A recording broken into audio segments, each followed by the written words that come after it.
Olá, eu sou Marília Benincasa, do Mais Direitos. E hoje eu estou muito bem acompanhada. Eu estou com um colega que é referência nacional em Direito Processual Civil, Dr. Vinícius Silva Lemos. Muito bem-vindo ao Mais Direitos. Muito obrigado pelo espaço, pelo convite de estar aqui e para o seu público aqui. Muito bom poder congregar aqui e aproveitar para a gente falar um pouco de direito de família, que processo, essa gama de novidades que tem por aí. Coisa boa. Bom, nós chamamos o Dr. Vinícius para falar um pouquinho sobre direito de família, para falar o impacto do novo Código de Processo Civil para o direito das famílias. E a gente queria que o senhor falasse um pouquinho para a gente, doutor. O novo código ele traz ali uma série de pequenas mudanças, não só no processo, mas também para o impacto em outros direitos. E a gente vai o direito civil, o direito das famílias aqui, onde ele impacta de maneiras pontuais. A primeira coisa que o código ele busca é sair da litigiosidade e ter ali uma ênfase na mediação e na conciliação.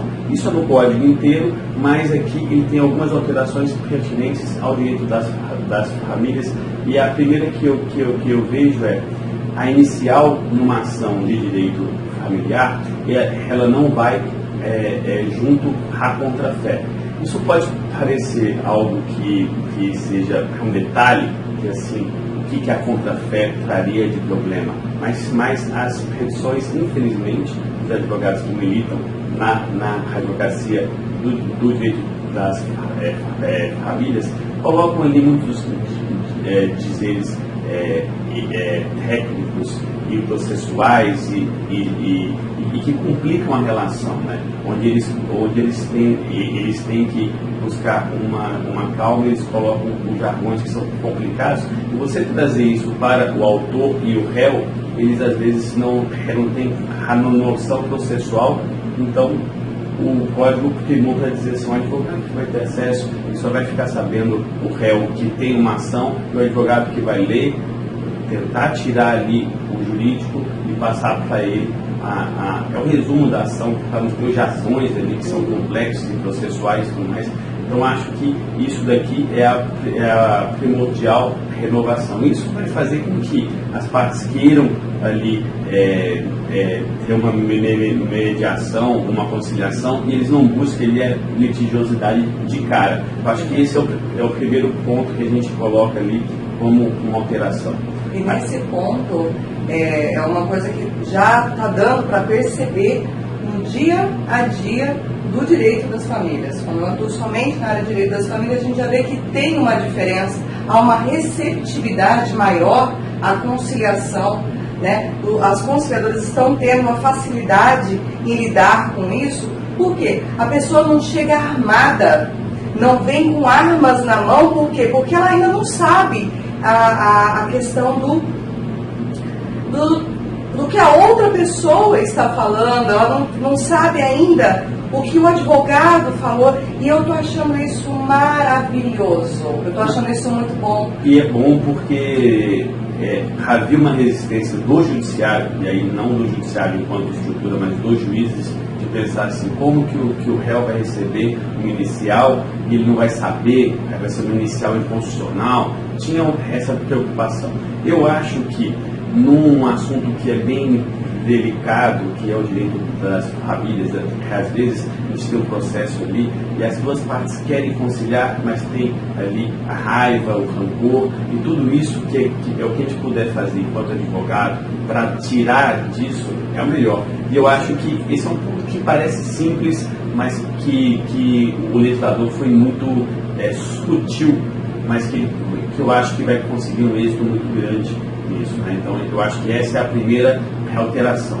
A segunda, que eu acho bem interessante, que foi a criação do procedimento especial, que é das ações de família. É até estranho o nome. Por que é estranho o nome? Porque é um pedido como se fosse procedimental especial, de que no meio do processo uma das partes pode falar assim, que eu quero agora ter uma audiência de mediação ou conciliação, e ele entra com uma ação apartada para suspender o processo e para que eles conciliem. O nome que eu achei muito, muito estranho, porque ficou das ações de família, saindo da tendência do direito civil, que é das ações do direito das famílias, então ficou algo meio estranho. Eu acho que poderia ter criado um nome que traduzisse melhor é o que for, é o que é ali. Então, da suspensão para a audiência de conciliação e mediação, é alguma coisa assim. Mas isso mostra, mais uma vez, que a gente volta aqui. Qualquer uma das partes pode ensediar. No meio ali do processo, ele entra com o processo e diz, eu quero parar e conciliar ou tentar fazer isso. Não vai ter um prejuízo processual de instrução, ele para, tenta fazer a conciliação, e aí depois, se não conseguir fazer a conciliação e a mediação, e é importante que você saiba o que é a diferença da conciliação e da mediação, que a mediação é o mais importante para o direito das famílias. Por quê? Porque aqui você escuta mais, absorve mais e não tenta fechar realmente um acordo, porque muitas das vezes as pessoas pedem o divórcio, mas não querem realmente divorciar. As pessoas ali brigam por causa de um valor de alimentos, mas não querem brigar. Às vezes tem muita coisa em volta e ouvir o que as partes querem, eu acho que é o que o código traz de melhor. Então, isso de que qualquer ação fora alimentos e ações que envolvam menores. E elas podem, ali no meio do processo, uma das partes entra com a ação e fala, eu quero parar a outra para ter a mediação. Se não mediou, volta a outra de acordo com o que o processo estava. Então isso eu acho que é um ganho muito grande e que o código volta e diz, eu quero fazer a mediação. Por quê? De uma certa forma, eu acho que se tem uma sentença é porque algo deu errado. Eu sou um processualista e eu digo, se nós conseguimos chegar a uma sentença, é porque nós falimos enquanto processo. Porque o processo é para que não chegasse na sentença. Se todos nós quiséssemos fazer a conciliação, a mediação, seria um mundo processual bem melhor. É óbvio que eu gosto de falar de processo, de recurso, de tudo que tem sentença, mas processualmente falando, enquanto advogado, era melhor que não houvesse. E principalmente trazendo para esse tipo de direito, onde as sequelas de uma briga judicial na criança é muito grande, no seio familiar, nas pessoas que estão em volta da família, nos vizinhos, nos parentes mais distantes. Então isso é muito complexo. E a sentença nunca quer dizer que é realmente justiça. A justiça a gente só consegue quando faz o acordo. A sentença quer dizer que o juiz dá razão para uma das partes. E por isso que a gente sempre acha, eu ganhei, que o juiz disse, mas a outra parte vai falar, a sentença foi injusta. Então, quanto mais sair da sentença e buscar a mediação, principalmente nesse tipo de direito, eu acho melhor. E o código ele prima por isso. E a mediação, doutor, é sempre bom a gente falar sobre mediação. As partes que encontram uma solução, não vai ser o mediador. O mediador ele vai conduzir, né, doutor? E as partes que vão trazer essa solução, quer dizer, se as partes elas iam ficar tristes com uma sentença ou com uma parte do acordo, ela construindo esse acordo, eu acho que diminui bastante a possibilidade e os índices de insatisfação. E o senhor gosta muito de falar e a gente adora ouvir, doutor. Então, por favor. Um outro ponto que eu acho interessante, aí não é um ponto em termos de mediação e conciliação, mas a mudança que teve na execução dos alimentos. Eu acho assim, ele saiu de uma execução extrajudicial, onde você tinha que entrar com uma outra espécie de ação, onde você pegava com aquela carta de sentença, isso era um título extrajudicial, e é estranho, porque a sentença era um título extrajudicial, onde você tinha que entrar com uma outra ação e tudo mais. Então, agora, o código ele diz que a sentença do direito de família é sentença. E como sentença vai ensejar um cumprimento de sentença. Então nós temos ali essa visualização de que a sentença será cumprida nos próprios autos E é óbvio que a gente pode ter vários cumprimentos ao mesmo tempo. É óbvio que isso processualmente pode dar errado em relação a um dos pais que não pague sempre, então você não vai ter vários pedidos ao mesmo tempo acumulados, mas também a parte pode, se quiser, distribuir em autos reapartados, quando tiver mais do que uma, com aquela escolha que sempre tem, né? Os 3 primeiros meses ali, urgência, ele pode pedir a prisão civil, que continua sendo isso, se ele quiser fazer a outra em apartado. Se ele faz um dos pedidos aqui e continua inadimplente, daqui a 3 meses e tudo mais, ele pode pedir novamente pelos mesmos autos. Pode gerar ali uma dúvida, eu já vejo advogados que muitas das vezes ele não leu sobre aquilo ou não atua no direito de família mesmo, e ele pega uma causa ou outra, e tem ali, está pensando ainda como no Código Anterior, como que distribuição, aí eu sempre tento orientar, não distribui. Você vai ali e faz o cumprimento de sentença dentro dos próprios autos, é mais fácil para distribuir e tudo mais. É óbvio que a gente está num período de transição de PJE, quem for cumprir uma sentença física anterior vai ter que fazer ali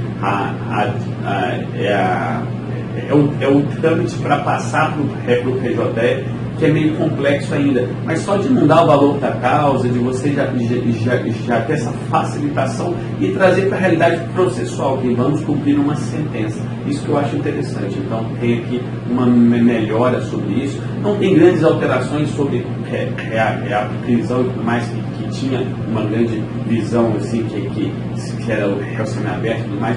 Não houve grandes mudanças em relação a isso, mas só de não ter que juntar custas, de continuar, eu acho que facilitou. Não sei se os advogados não atuam sempre no direito de família, mas que por vezes atuam, se eles estarão acostumados a isso, a lidar com isso, principalmente de um mal pagador mesmo, assim, aquele que em casamento, vamos supor que várias vezes no ano reatrasa, né? Então tem essa visão.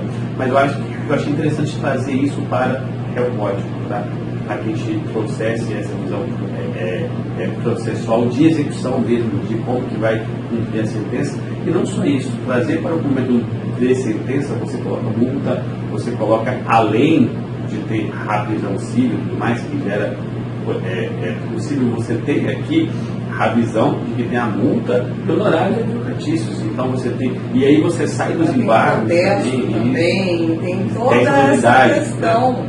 Eu só tenho muito receio sobre esse protesto, até porque os tribunais que já agiam assim, como o Tribunal de São Paulo, é o Tribunal de São Paulo que tem um convênio com os cartórios que fazem esse protesto. E ficou meio ali no cumprimento de sentença, que o juiz manda, o juiz não manda, o juiz que faz com que a parte fale, tem as custas do protesto, quem que vai pagar, vai ser automático, vai ser interessante para o cartório interpretar protesto ou não, realizado o pagamento para tirar do protesto, tira já com as custas do protesto, tem uma nuvem de dúvidas ali. O Tribunal de São Paulo, que foi o primeiro a usar isso, há uns 4, 5 anos atrás, ele tem uma regulamentação do regimento interno dele próprio, como que faz, quem que manda, quem que não manda, realizado o pagamento, como que baixa, tem tudo isso. Então, eu acho que hoje, aqui em Rondônia, por exemplo, se você for pedir isso, você vai deixar o juiz meio que numa sinuca de bico ali, ou você mesmo, enquanto autor, que às vezes você protesta, não sabe o que vai ser isso, o próprio cartório não está sabendo como que fazer isso. Mas eu acho que é mais um meio de você falar assim, tem que pagar, tem que entrar. Mas nesse momento é aquela questão, vamos esperar um pouquinho, vamos ver como é que isso vai ser regulamentado pelo nosso TJIO, para depois a gente poder entrar firme, vamos, enfim. E eu acho que a gente, enquanto as pessoas que pensam direito e que buscam direito, a gente tem que cobrar muito, porque eu vejo que o nosso tribunal, e não só nós, todos os tribunais são reativos. Surge o problema, eles vão pensar. Tivemos 6 anos de projeto, 1 ano de vacatio legis, não temos um regimento interno totalmente adaptado. Mas é óbvio que isso não tem um regimento interno, porque várias das coisas que são do regimento interno, de advogados que vão pedir, que vão identificar os problemas e que vão mostrar. Mas vamos mostrar para onde? Cadê a ouvidoria? O CNJ abriu sobre o PJE. Eu acho que o Tribunal de Rondônia poderia abrir uma ouvidoria específica de gargalos do novo código, como é esse daqui, como que a gente vai ver. Um dia desses, uma dúvida que surgiu nos grupos de WhatsApp que são de novo código, é se o cumprimento de sentença tinha de família do direito alimentar, se tinha valor da causa ou não. Por quê? Porque como você pega do físico e transporta para o PJE, a gente tem a visão ali de que o PJE pede o valor da causa. E aí ele não tem valor, porque a compensação não tem valor da causa. Então a gente tem essa visão de que temos uns gargalos e precisamos ultrapassá-los.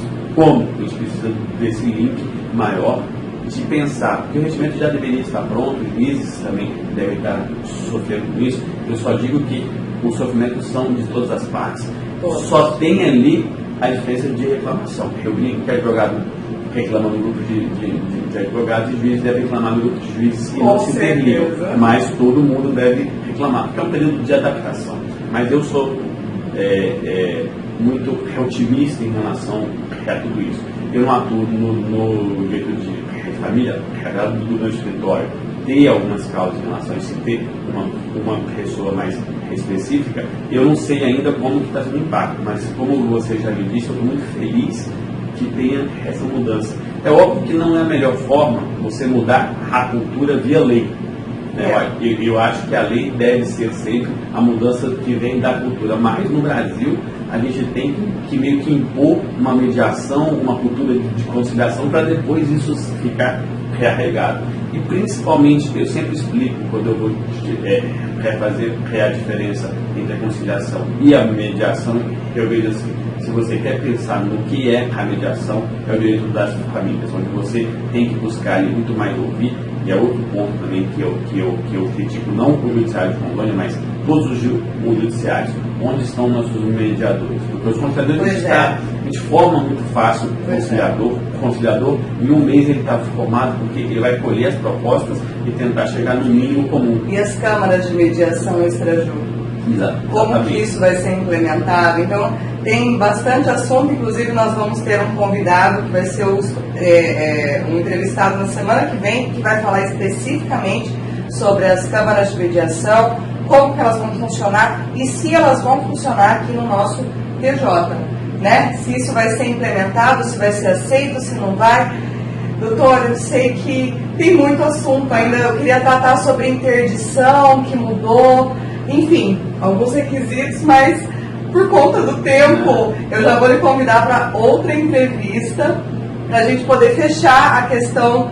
Bom, não fecha nunca, não adianta tentar fechar porque não fecha, mas eu já vou convidar para uma próxima entrevista para a gente tentar falar um pouquinho mais e trazer mais esclarecimentos. Então, quando a gente fala em mediação, o doutor acabou de falar que é um pouco complicado, mas nós, advogados, nós temos o papel de descomplicar. E para nós descomplicarmos, nós temos que ter esses esclarecimentos, nós temos que estudar, nós temos que buscar, né, sempre o melhor para os nossos clientes e para a nossa sociedade. O judiciário muda, a sociedade muda e todo mundo cresce. Não é isso, doutor? Obrigada. Eu agradeço aqui, falar de processo para mim é sempre uma dádiva, eu acho, assim, em todo lugar que eu puder ir para falar de processo e para mostrar que nós advogados, eu adoro processo, eu sou especialista em processo, mas para mim quanto menos processo, muito melhor. Esse negócio de que o advogado gosta de processo longo, que vai ganhar muito ao final, a gente gosta de encerrar e fazer com que o problema seja solucionado. E para mim falar esse processo é sempre muito bem-vindo.